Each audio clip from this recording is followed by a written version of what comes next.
Pistons win over the Charlotte Hornets 118 to 100, where this spread doesn't really even show you the type of game this was because you have to give credit to Charlotte. I thought they were able to play decently well. I do think there's a few different things that really obviously separated these two because I think the approach really was the biggest separator because even though they played well, this was a game that was a really, really close game heading in the fourth.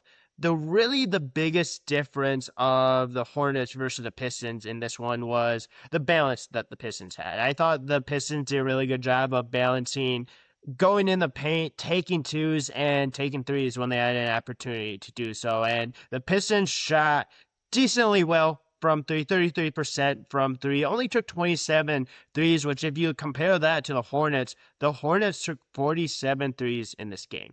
That was the biggest difference for a majority of this game.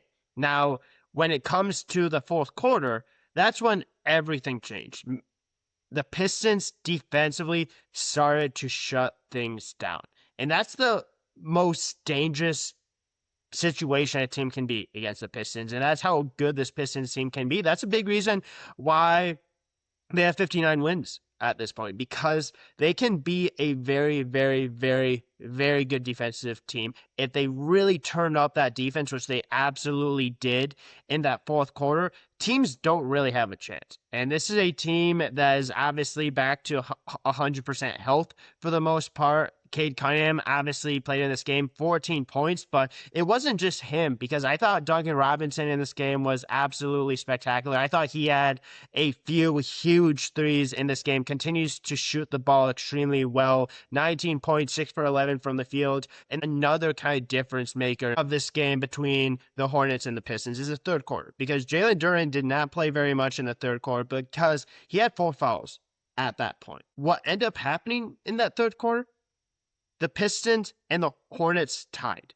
When you have one of the best players on the court for the Pistons not playing at all, you need to be able to take advantage of it. I do feel like, again, the approach of the Hornets did not allow them to take advantage of it. And if you go into fourth quarter, Pistons had the game tied at least in the third. They were up a little bit. When they started to hit some shots, when they started performing well defensively, that's when this game completely switched. I do, again, want to give credit to the Hornets because I thought they fought really, really well. I thought there was points where the Hornets did a really good job of responding, but every time the Hornets took a little bit of a lead, the Pistons responded right from there. This is a team that is very, very good at responding to adversity.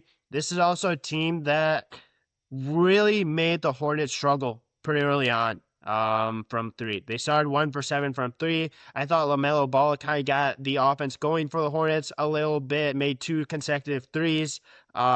Seems like these two teams don't like each other very bit as well. When Charlotte took the lead early on, Brandon Miller had an alley-oop. And there's a little bit of a shove fest that kind of happened after that. Duncan Robinson did not seem very happy. They kind of went after a little bit, kind of paused the game a little bit between both of these teams. But besides that, there was, again, Jalen Duren performed very, very well. Pistons had balance. Hornets did not shoot well from three. They took a lot of threes. Defense, again, spectacular in the fourth quarter, but not only in the fourth quarter. Like, if you're in an NBA game and you hold a team to 100 points, that's not typical in the NBA nowadays. I think that obviously shows you a little bit of what the Pistons can do, and obviously is a big, again, reason why they're at 59 wins. Besides that, I really, really like what I'm seeing from Ron Holland. I really am. I think he's growing in confidence, especially with his shot. In this game, went 3 for 5 from three, had back-to-back threes at one point in this game. That was just absolutely massive. That was early on in the first quarter. I really, really think his confidence is starting to grow. And he had 13 points in this one, 5 for 10. I really like that he's taking shots when he's open. And he's not really kind of questioning it. He's not really thinking about it. He's just shooting them. And he's been really, really consistent as of recently with them. Kevin Herter ended up making a three later on in this game. You really saw the Hornets kind of started giving up with about like 4 or 5 minutes left when they started to sub kind of the bench pieces in. Tobias Harris had 8 points.